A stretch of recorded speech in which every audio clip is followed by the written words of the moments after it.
Well, good day, smart traders. I trust each and every one of you are ready for another profitable day within the markets. Let's kick things off by having a look at today's economic calendar.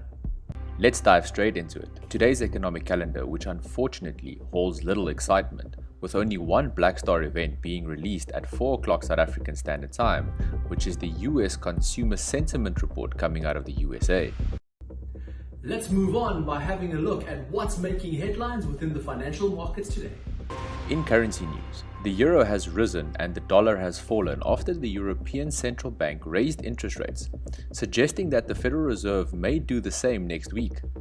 This move by both banks is an effort to tame inflation and stabilize markets that have been recently chaotic. If the Fed does lift rates, it will be a quarter point on March 22nd. Now let's have a look at our analysis on USD ZAR. The pair is currently finding strong resistance at the 1840 level.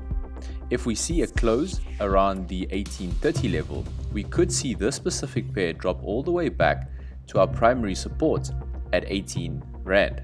However, if we break above the resistance level and close around the 1860 level, we could see this rally all the way to our next primary resistance at 1890.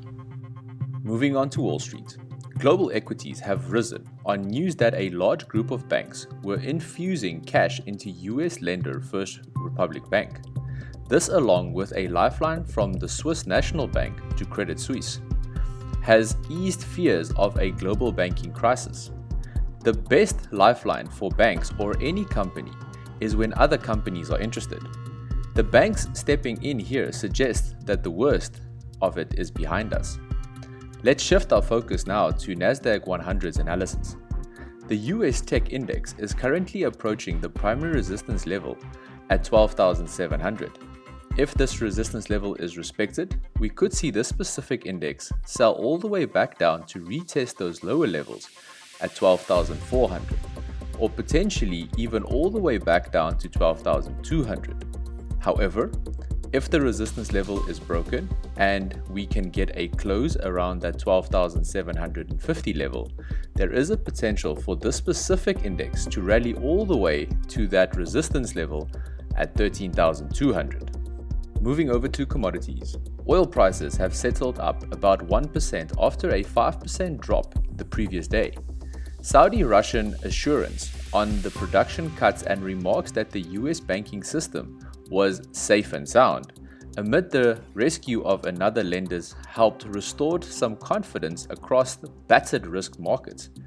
WTI settled up 74 cents or 1.1% at $68.35 a barrel. US crude earlier fell to $65.75 a barrel, resting just a dime above Wednesday's 15-month low at $65.65 a barrel. Looking at our analysis on crude oil, here we can see that we finally broke above that support level at $68. Should we remain above that $69 a barrel level, where we are currently, we could see this specific commodity rally all the way back to retest that primary resistance at $72 a barrel. Finally, gold prices are set to log their strongest week in 2 months, as fears of a potential banking crisis drove up safe haven demand. Bullion prices also benefited from doubts over whether the Federal Reserve had enough headroom to keep raising interest rates, given the growing pressure on the economy. Our analysis on gold shows that prices have been extremely bullish this week, currently trading around that 1930 level. If we remain around this level for the remainder of the pre-UK session, we could see this specific commodity rally all the way to that next resistance at 1950 during today's trade. However, if we break lower and close around that 1925 level, this specific commodity could go back to retest that primary support at 1900. So that is it from us here at Smart Online Trader. Should you be interested in any additional services that we offer, kindly get in touch with us or simply click on one of the links in the description below. As always, may the peace be with you. Cheers.